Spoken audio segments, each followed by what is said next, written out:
I think that the best way to start, I think, is by calling attention to the fact that in 2010, President Morsi called the Jews the sons of apes and pigs.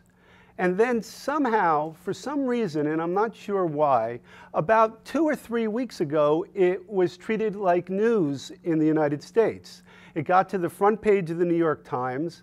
It got to a lot of other major media.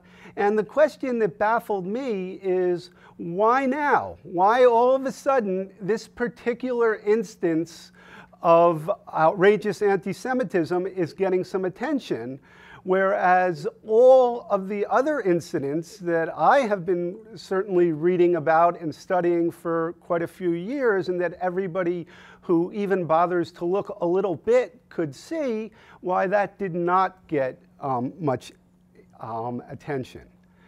And when it happened, I sort of wondered, wait, maybe this time it's so public and it's so outrageous that we've finally found an instance of anti-Semitism coming from the Muslim world, from a high place in the Muslim world, that would be impossible to ignore. That the left, that the academics, that the human rights community, they would have to seize upon this and pay attention to it. Perhaps when Morsi told his countrymen to nurse our children and our grandchildren on hatred for Jews and Zionists, he sounded an alarm for those who have so often tried to argue that we can find friends within the Muslim Brotherhood. And indeed, President Obama's spokesman said that he severely condemned Morsi's language, but he also reaffirmed the American commitment to the Egyptian president and his pro-peace role. One has to wonder a bit about a pro-peace role which is predicated upon a belief that you're going to nurture your children and your grandchildren on hatred. A pro-peace role which is based on that premise has to be a very complex or a very subtle pro-peace role. There's something about it that just doesn't seem right. Now, meanwhile, the New York Times wondered, without a shred of evidence, whether perhaps, and this is from a New York Times editorial, they wondered whether perhaps becoming president made Morsi, and this is a quote, think differently about the need to respect all people. And now, if they said that on the basis of some evidence, some declaration that I was totally wrong in what I said previously, and now I see things differently, then I could understand that making it into an editorial in the most respected newspaper in the United States. But without a shred of evidence to say that, it makes you wonder what's going on. I guess that the editors are suggesting that he could be a new man. I guess what they're suggesting is, as Morsi did, that his comments were taken out of context. You don't have to think a long time to wonder what context justifies saying we will teach our children and our grandchildren to hate the Jews and the Zionists. What's the context that makes that right? But in any case, if we did believe that the comments were taken out of context and that Morsi had become a new man, we are still left neglecting the fact that this sort of anti-Semitism is endemic throughout many parts of the Muslim world. Now, I want to start by saying I'm not saying everywhere in the Muslim world. I'm not saying every Muslim. I'm not saying that Islam must be anti-Semitic. I'm not saying that there aren't brave enemies of anti-Semitism within the Muslim world. But what I am saying is that many high-level leaders in the Muslim world and many of their followers and much of the public and many people who are sometimes declared moderates in the West are still showing signs of what we would have to call not anti-Zionism. I'm not talking about hostility towards the state of Israel. I'm talking about old-fashioned bigotry. old-fashioned anti-Semitism. I'm not making an argument here for the new anti-Semitism, the anti-Semitism that's based on treating Israel differently than other countries are treated, or using gross imagery in the description of the state of Israel. I'm not talking about that type of new anti-Semitism. I'm talking about old-fashioned bigotry, and that we find it in many places. Let me give you some examples. A few years ago, when Sheikh Tantawi died, he received in most of the Western media very glowing obituaries for having been a true moderate, a true friend of peace in the Middle East, and that there was some evidence for this. The Sheikh actually was an advocate for more rights for women than some others who have been in similar positions to his. And he had also, on occasion, shown some willingness to deal with Israel. At one point, What? Oh, I'm sorry. The Sheikh was the head of Al-Azhar University, the most prestigious university in the Sunni Muslim world. So he wasn't representing a country, but he was representing the institution of higher learning that has probably the greatest prestige in Sunni Islam. In Cairo. And it's very, very important. I'm sorry I didn't say that piece, because it's very important to understand that this is not one of the many sheikhs that you find with small followings, but rather a guy who had risen to the pinnacle of influence within the Sunni Islamic world. Now, the sheikh, he did some good things. He shook hands with an Israeli president. And he later on, he took a lot of heat from the he took a lot of heat from his own supporters. So he said, "Well, I didn't know exactly whose hand I was shaking, and I'm sorry." And he also met with the chief rabbi of Israel, and he took heat for that also and apologized for it. And he would defend himself by saying, "Don't you guys know I'm the one who wrote a doctoral dissertation in which I listed all the unflattering characteristics of the Jews. So my credentials are good in this area. My flank is protected." I don't have the list with me now, it's in my book, but a whole long list of all the characteristics. And he was discerning this not from the behavior of Israelis, but discerning it from what he considered to be Islamic sources. Now, the sheikh who was described as a moderate when he died, he also called the Jews the enemies of Allah, the descendants of apes and pigs. So he used that same language, although after he used it around 2001, 2002, he again received bad press, this time from the West, and that he issued a statement saying that we in the Muslim world should stop using this language because it does not play well in the rest of the world. And he did stop using it, and he was an enemy of its use. He didn't use it, as far as I know, for the rest of his life. Now, so that's just Sheikh Tantawi, though. What's interesting about him is not that he was a horrible anti-Semite. I do believe that this man wanted to preserve the peace with Israel. But what was interesting is that this anti-Semitism coexisted with the image of a moderate, and that how it shows that being called a moderate and rising to very high mainstream places is not something which keeps a person away from what we would have to call fairly vile anti-Semitism. If we look at Hamas, it gets much worse, of course. The Hamas charter that we hear about sometimes, but I think not enough, incorporates sections from Hitler's old favorite, the Protocols of the Elders of Zion, almost verbatim. Now, it's Hitler's old favorite, but Hitler didn't create it. It was a forgery that was created by the Tsarist secret police. The Protocols of the Elders of Zion, probably people in this audience know about it, but if you don't know about it, it is the purported minutes of a meeting of Jewish elders who got together in the late 19th century with a plan to take over the world.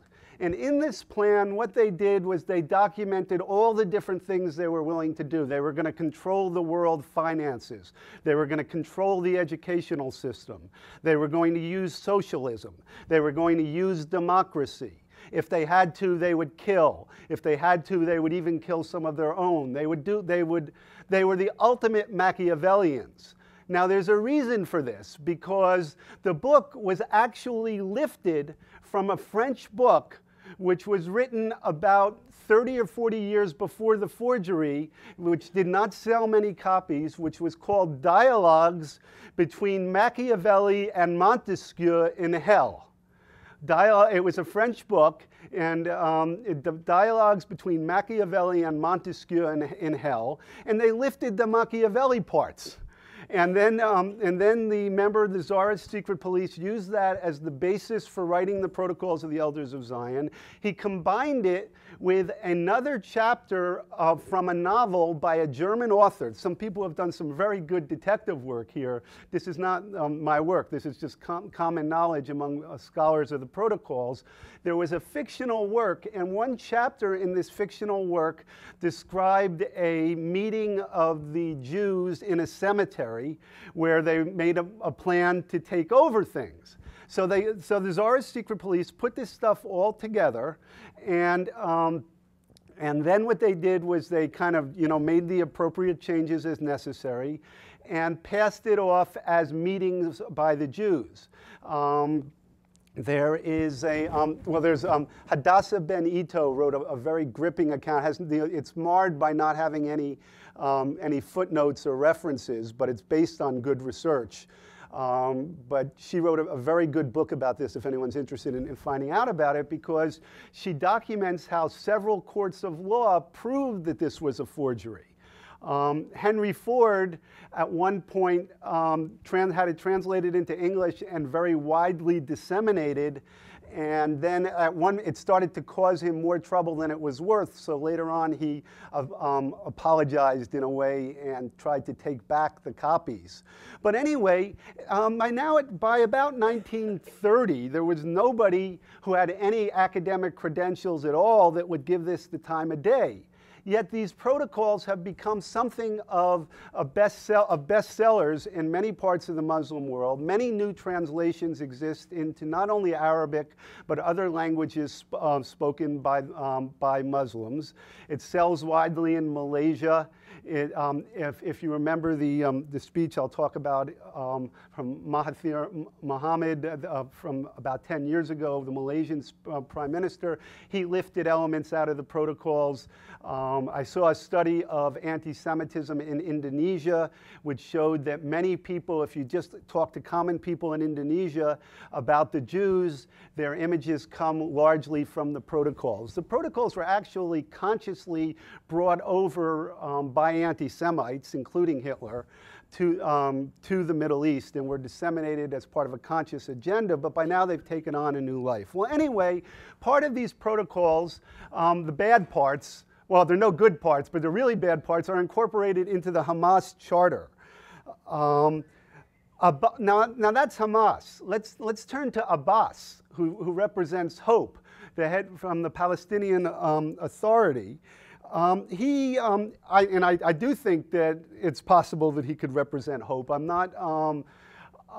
not ruling out possibilities of deals with the Palestinian Authority. I'm talking here about anti-Semitism. I think that sometimes you probably have to deal with the less evil of these people. So I'm not making conclusions about what to do in the Middle East, but I think it's important to know who we're dealing with. He penned a doctoral dissertation about the Jews, and he argued that the Jews, for political purposes, deliberately inflated the Holocaust death toll from 1 million to 6 million. Okay, and that was the main thrust of his, or one of the key thrusts of his doctoral dissertation.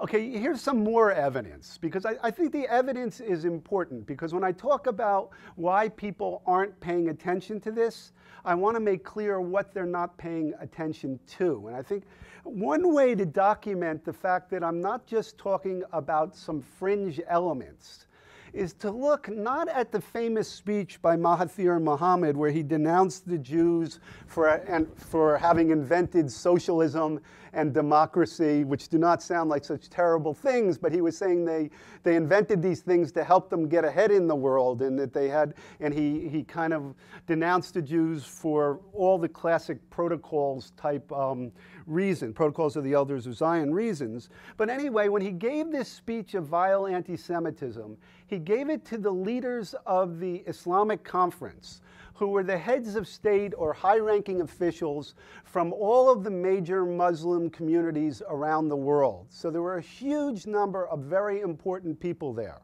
When he finished his speech, he got a standing ovation. Now, you might say, well, it was just politeness. You have to do that in these events, you know, whatever.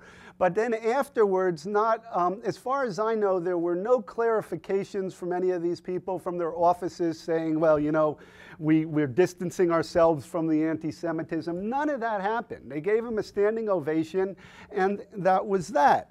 I might add that Mahathir Mohamad, before he gave this speech, was another great leader who was announced as a moderate who many in the Muslim world should follow. They stopped saying that after the speech, but before the speech, that was the word on Mahathir. Okay, then there's, when you look at Iran, I mean, there's not much to say there. They hold an annual Holocaust denial conference. They have cartoon contests regularly, who can come up with the funniest cartoon about the Holocaust. I think that this is a shorter argument to establish that the Iranian regime, or at least Ahmadinejad, has said some pretty anti-Semitic things.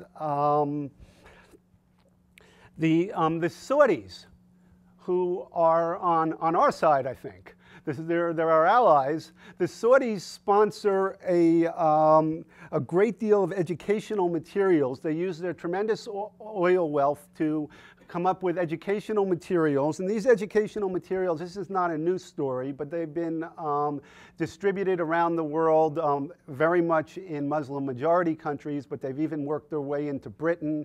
We found some of their anti-Semitic curricular materials in the United States. This is less likely to happen. Now, when the U.S., the Congress has protested, Hillary Clinton protested against this, and the Saudis said they're going to make progress on this, and then they did some follow-up studies and showed that they weren't making much progress. Then they showed maybe they were making a little bit of progress. So, you know, I don't have the advantage of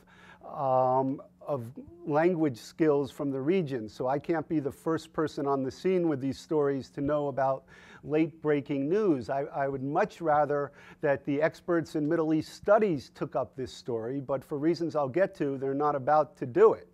That for the most part, the Middle East studies community has entirely swept this problem under the rug, leaving it to psychologists like myself who do not have the appropriate language skills and have to rely on translated material. So if somebody wants to come write the definitive work with better language skills, I would be the first one to hail it.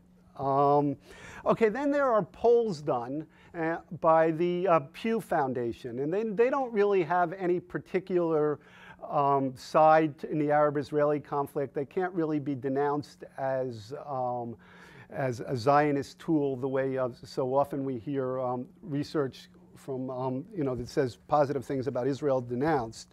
But anyway, the Pew Foundation did a poll, and they asked people, do you have a favorable, an unfavorable, a very favorable, or a very unfavorable view of different groups? And one of the groups they asked about was the Jews. Now, you could say, I don't want to answer, but for the most part, people were not saying that. They were responding to this. And the interesting thing about the Pew study is that they asked the question in many Muslim countries where we don't have a lot of good poll data. So they provided data from Pakistan, from Morocco, from Jordan, from Lebanon, from Turkey. So we have, how do you feel about the Jews? And when they asked Jordanians, who are, of course, under one of the more progressive regimes, or at least not of course, I think under one of the more progressive regimes in the area, they asked the Jordanian people, do you have a favorable, very favorable, unfavorable, very unfavorable opinion of the Jews? We saw a number that you don't see in the social sciences. 99% said very unfavorable. 99% said very unfavorable. Now this is, I've been, connected with survey research for 25, 30 years. If you ask people, is it the sun that gives us light or is it Pluto? You don't get 99% that say the sun. You can't get 99% answers. You also got 88, in Morocco, 88% said either very unfavorable or somewhat unfavorable. In Pakistan, 74% said very unfavorable or unfavorable. In Indonesia, 76% very unfavorable or unfavorable. Now, I might add something here. I'm going to take a little break from the usual talk that I would give on Muslim anti-Semitism. I'm working on another paper now on a related but not really closely related topic, which deals with poll data about American attitudes towards the Jews and towards Israel. And when I look at this data, I want to give it to you for comparative purposes, to give you a sense of what, if you ask Americans the same question, how do you feel about the Jews? What I get is, let's see, here in the United States, people with unfavorable opinions of the Jews, only 2% say very unfavorable. Only 1 person in 50 says very unfavorable when asked the question. Only 5% say somewhat unfavorable. So you have 7% unfavorable in the United States, which is widely denounced for not being sufficiently progressive by the United Nations and international organizations all the time. And yet you find the countries that are doing the denouncing with 99%, 70%, 65% unfavorable opinions of the Jews. Now, you might, as long as I'm giving you the data, I might as well tell you about some of the other countries. Some of it is a little disturbing. 44% of the people in Japan have unfavorable opinions of the Jews, but only 9% very unfavorable. 41% in South Korea, with 8% very unfavorable. 50% in Brazil, 55% in China. This is unfavorable, I'm saying. 46% in Spain, 34% in Russia, and 25% in Germany. So as far as I can tell, the Jews don't have an America problem. Okay, America is doing pretty well, and that the condemnations that we hear of America in international forums for its lack of support for human rights and its lack of progressive attitudes, at least one piece, I'm not saying this is the whole story, but I think this is a piece of the story that, that belongs in those discussions personally. Now, another blind spot that we see when we are talking about Muslim anti-Semitism is where it comes from. Because very soon after I bring all this data to bear, somebody will say, but weren't the Jews always treated very well in the Muslim world? And isn't this primarily a consequence of the Arab-Israeli conflict? And the answer to that is that that very well is a serious overstatement.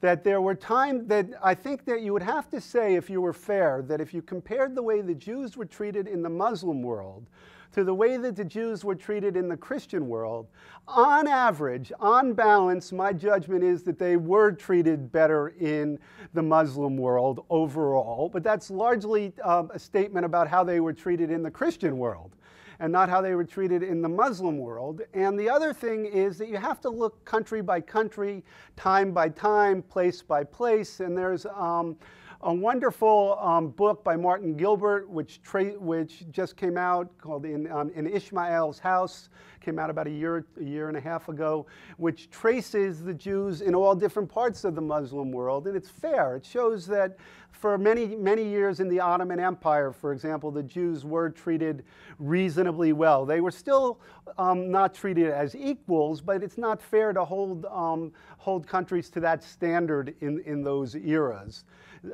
So that they were treated fairly well there. But if you look at the way Jews were treated in the mid-20th century, of course, it's quite horrible. And if you go back further in history, you will find that many times, many places, this was a very discriminatory type of treatment, and one which was hardly wonderful. But as I said, still probably better than the way they were treated in the Christian world. Now, so that's one thing, but the other thing is that if you look at Muslim religious sources, and this is probably the most controversial part of my argument, if you look at Muslim religious sources, you will find ample grounds for sustaining hostility towards the Jews in the religious sources.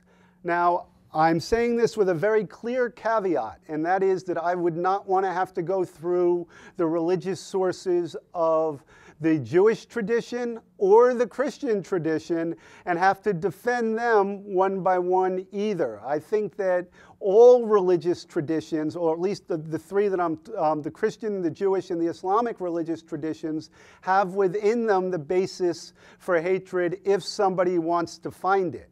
What you do find, however, in contemporary Christianity and in contemporary Judaism is that most of the mainstream religious leaders have done what they can to deal with these difficult verses, to incapacitate them. In other words, if you're talking about finding somebody from Amalek, and you have to find their descendants even to the present and kill them. And if somebody tries to argue, well, Amalek, as some extremists do, that Amalek is the Arabs, that you will find that overwhelmingly the mainstream religious tradition says that's not a correct interpretation. And that the key is that you have to work in the post-Enlightenment world. Most of the religious traditions have worked to weaken the sources of bad behavior within their religious tradition. In the Christian world, and in the Jewish world, it's an ongoing process. But you see an attitude towards we're not going to use these texts to sustain hatred.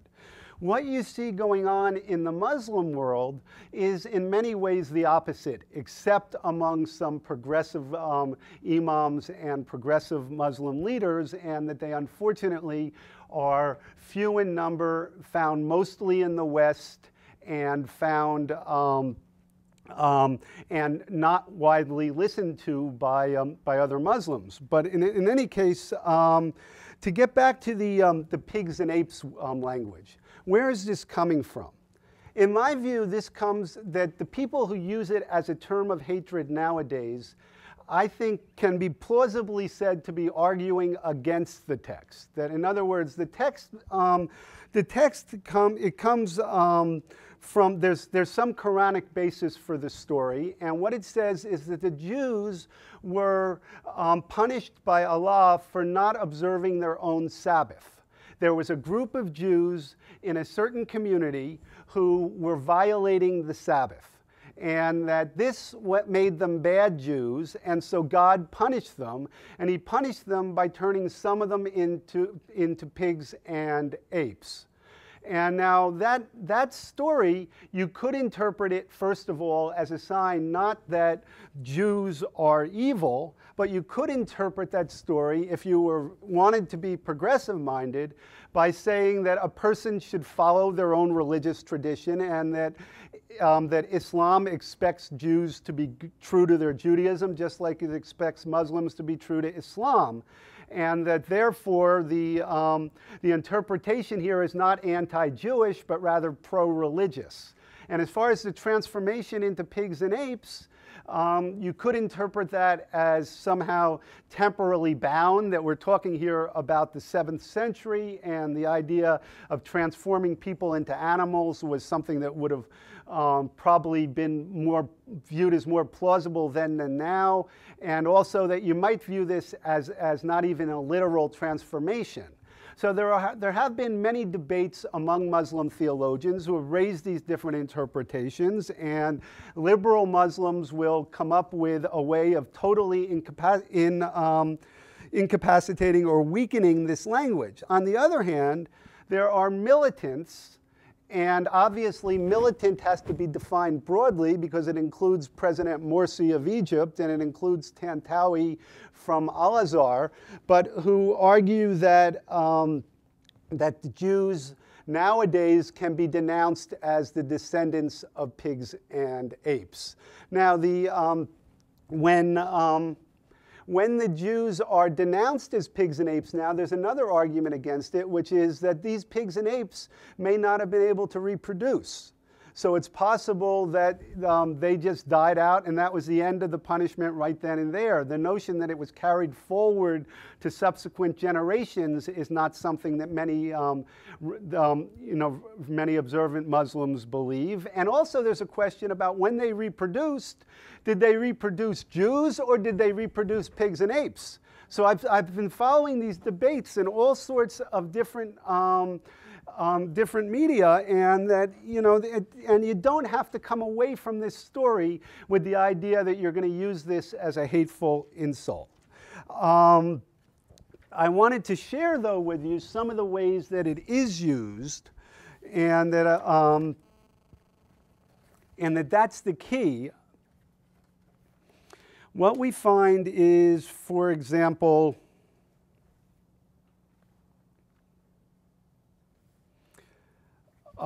Sheikh Abdul Rahman al-Sudais.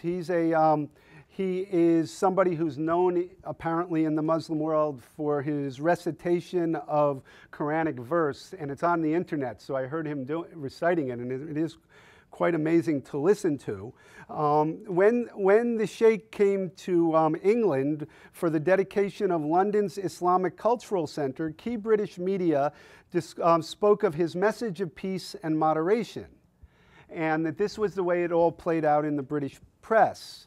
But a year before this trip, he had advised his flock, read history, and you will understand that the Jews of yesterday are the evil forefathers of the even more evil Jews of today. Infidels, falsifiers of words, calf worshippers, prophet murderers, deniers of prophecies, the scum of the human race, accursed by Allah, who turned them into apes and pigs. These are the Jews, an ongoing continuum of deceit, obstinacy, licentiousness, evil, and corruption.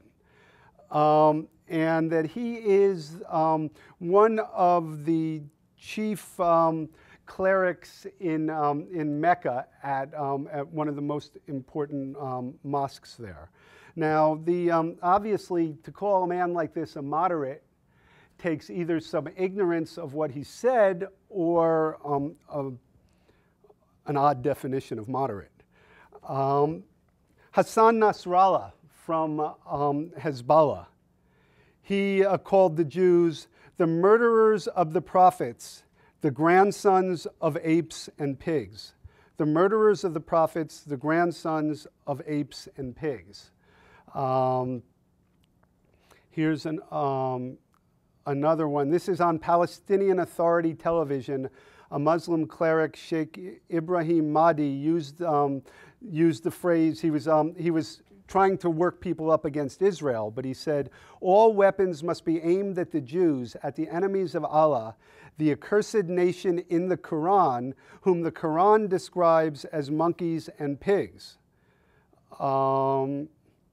And here is a cleric who is sympathetic to Osama bin Laden, so you're obviously not expecting moderation here, but he declared on the Al Jazeera television network, which we'll be hearing more of. I'm surprised that the Christian United States allows the brothers of apes and pigs to corrupt it. The Jews have murdered the prophets and the messengers. The Jews are the most despicable people who walk the land and are the worms of the entire world. The Muslims have mercy on the Christians more than they do on the Jews. Bin Laden defended the oppressed. We warn the U.S. and advise her to get rid of the Jews. You're probably noticing there's a few other themes in here. The murderers of the prophets.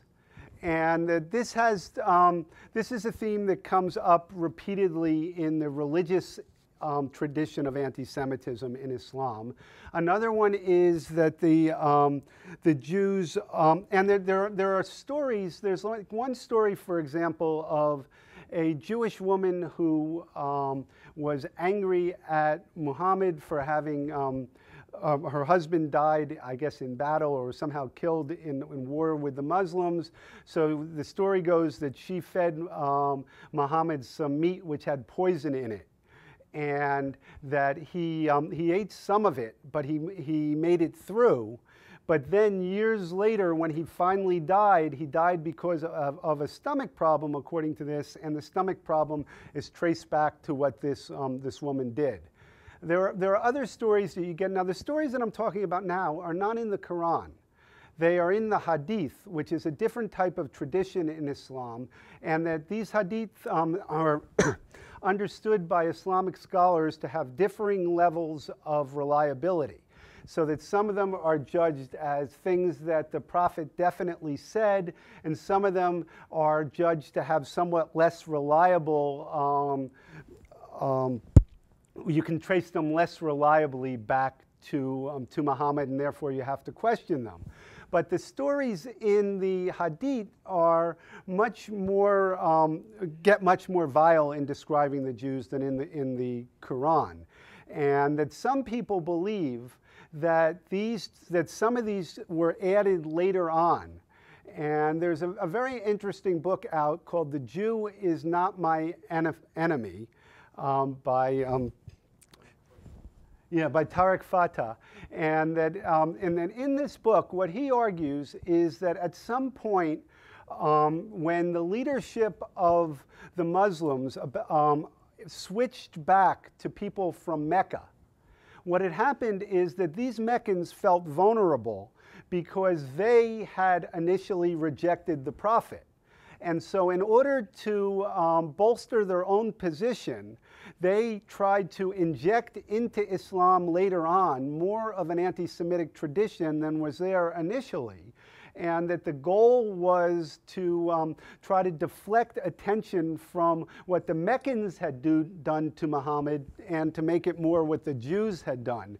And therefore, what you find is this tradition having been added artificially. Now, the argument that he makes is way beyond my competence to assess, but I think the idea that somebody would try to make such an argument is very admirable and very interesting. Do I believe that these stories have been used to bad effect because there is a war obviously going on between the Arabs and the Israelis? I think that's a piece of the story. Sure, you can't deny that if there was peace between the Arabs and Israel, if somehow you could snap your fingers and make peace, then it would be easier to address the anti-Semitism problem. On the other hand, the reason you can't make peace is because of the anti-Semitism problem, in my view. And I'll come back to that a bit later. Now, many in the Muslim community who let this stuff pass who should know better. And I think that that is because they fear ostracism from their more radical peers.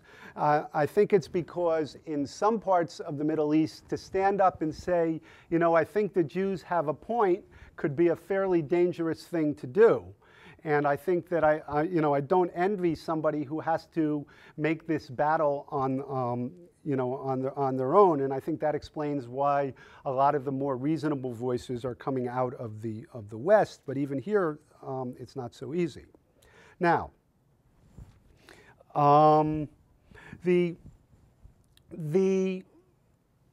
So Morsi's comments, to get back to them.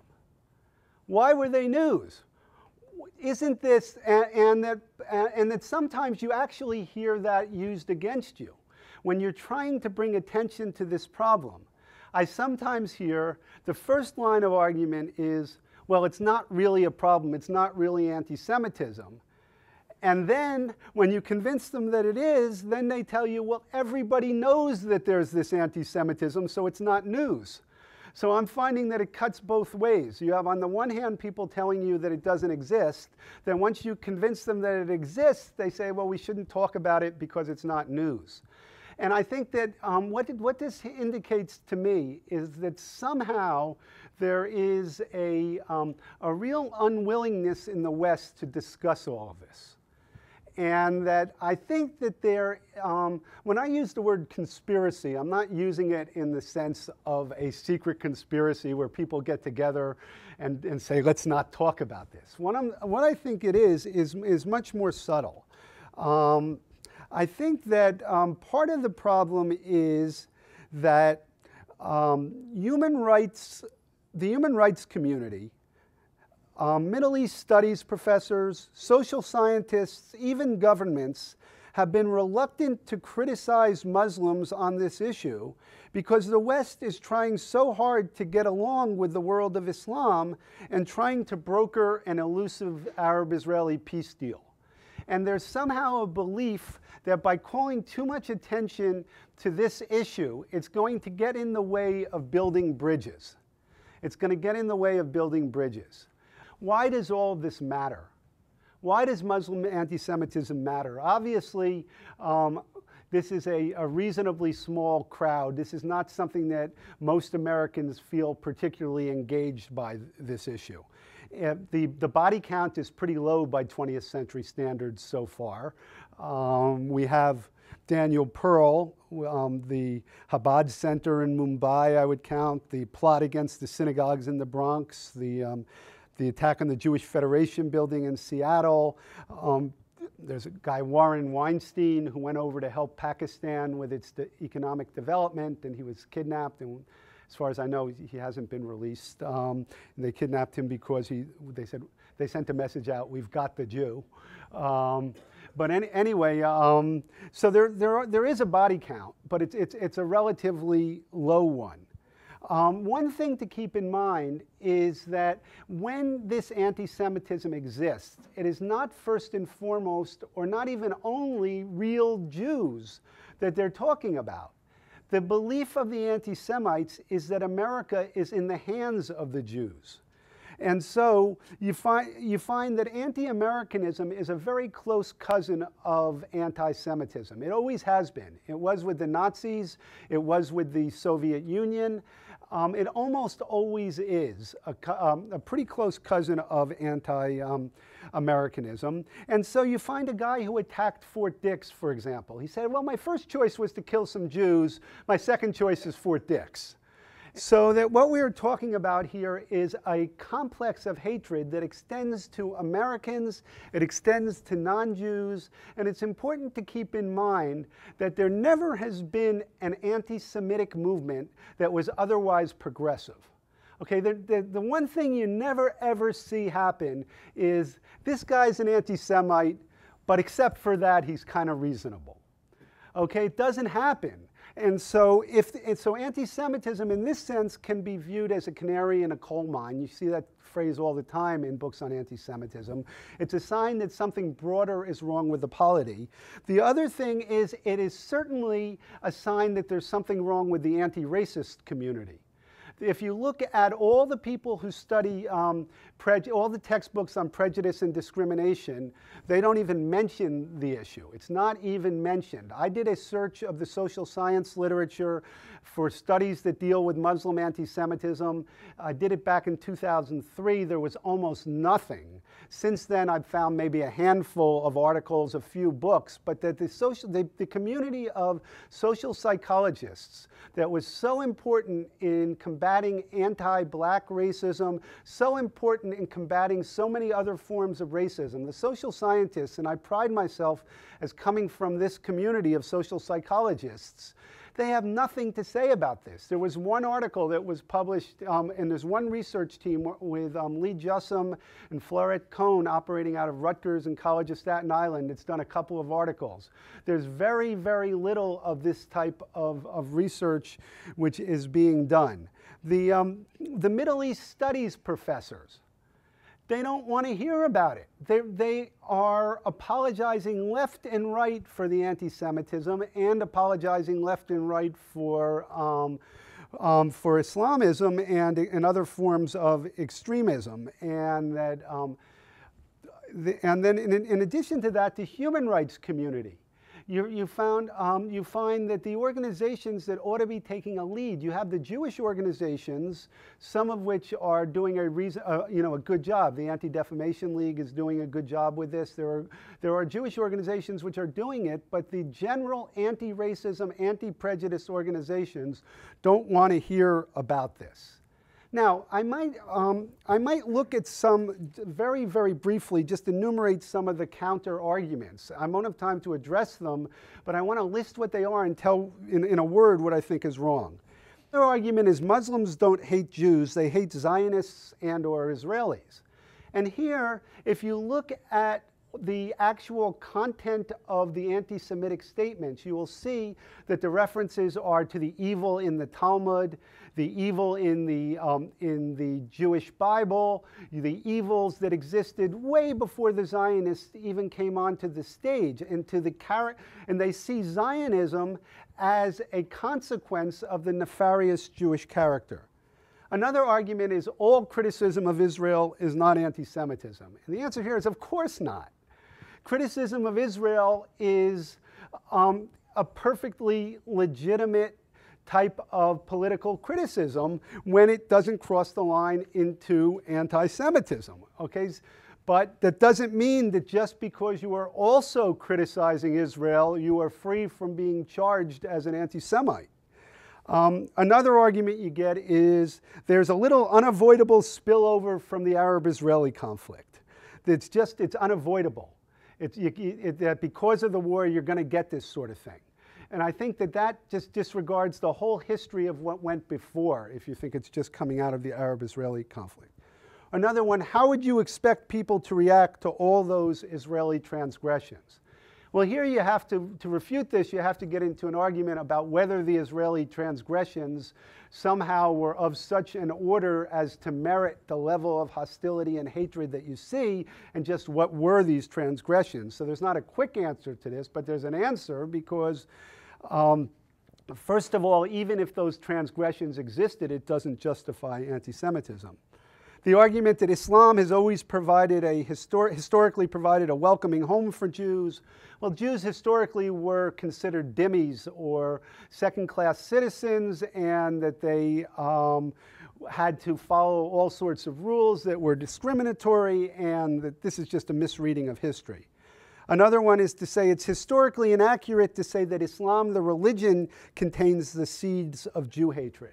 Well, if you're going to argue that this is historically inaccurate, then you certainly have to make that argument, and the way Tariq Fatah is, and you have to go through all the seemingly anti-Semitic statements and show how they're not really anti-Semitic. And I don't see that happening very much. The real propagators of serious anti-Semitism are Christians, and the right wing in the United States. Well, there certainly is very serious anti-Semitism coming from the militia movement, the extreme right. They talk all the time about Zag, the Zionist-occupied government. Those guys are pretty bad, but I think that on the basis of the evidence, you would have to say that the larger threat is the threat coming from Islamic anti-Semitism, and it's not an either-or proposition in any case. That I'm painting with too broad a brush.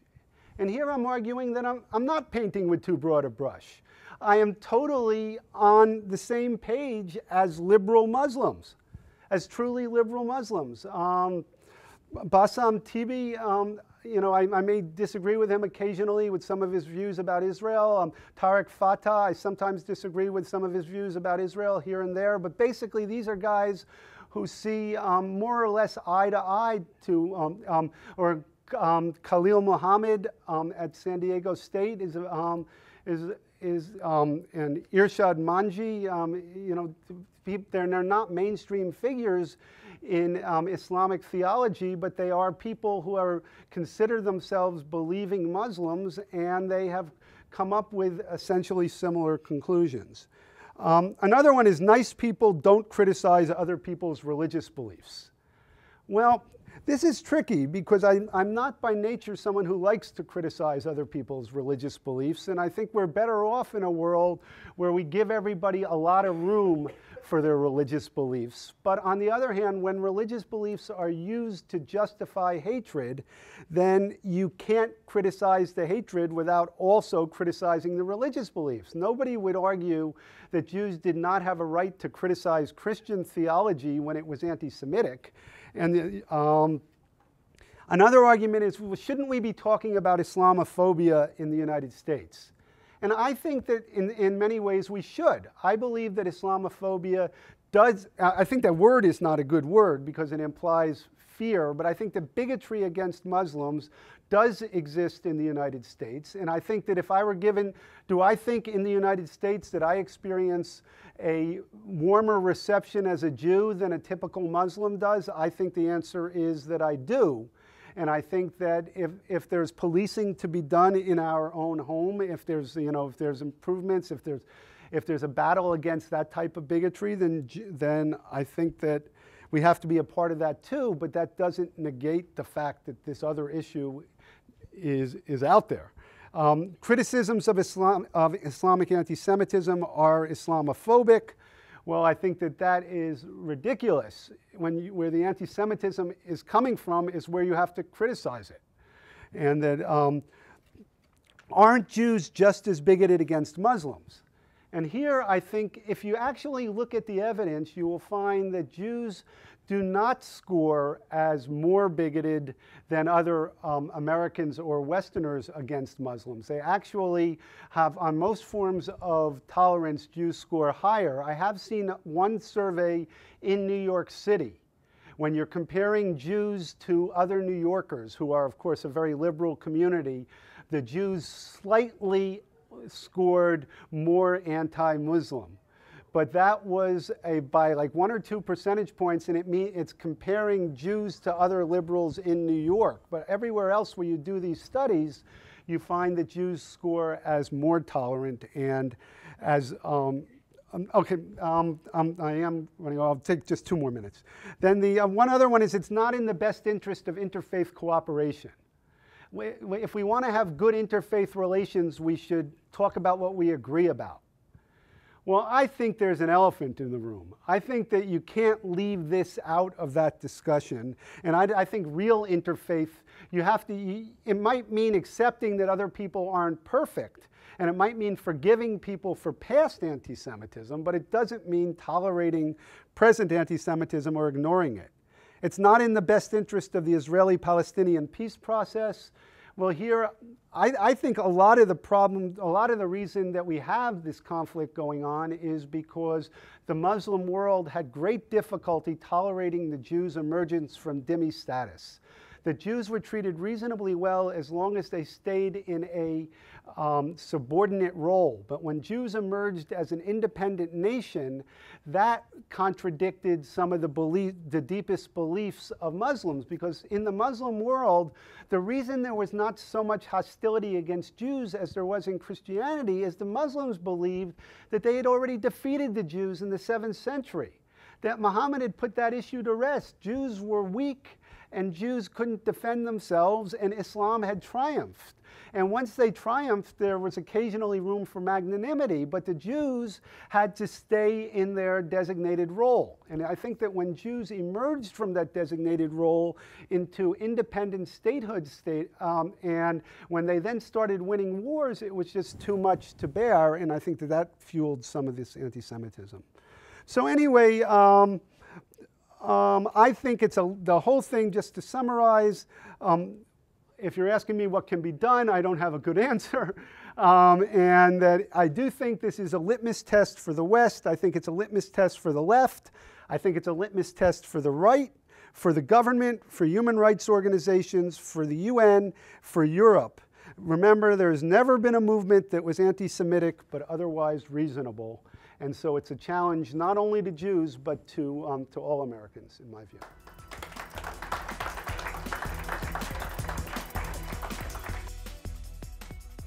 We would be pleased to send a complimentary DVD of this program to anyone who wishes to support Shalom TV with a tax-deductible gift of $36, double high or more, to the nonprofit organization Jewish Education in Media. Simply visit the Shalom TV website homepage and click on the Donate button to make a donation by PayPal or your credit card. And please indicate the program for which you would like a DVD. Or you can send your tax-deductible check made out to GEM. To GEM, Post Office Box 180, Riverdale Station, Bronx, New York, 10471. And again, please remember to indicate which program you would like to receive on DVD with our compliments. And we thank you for your kind support.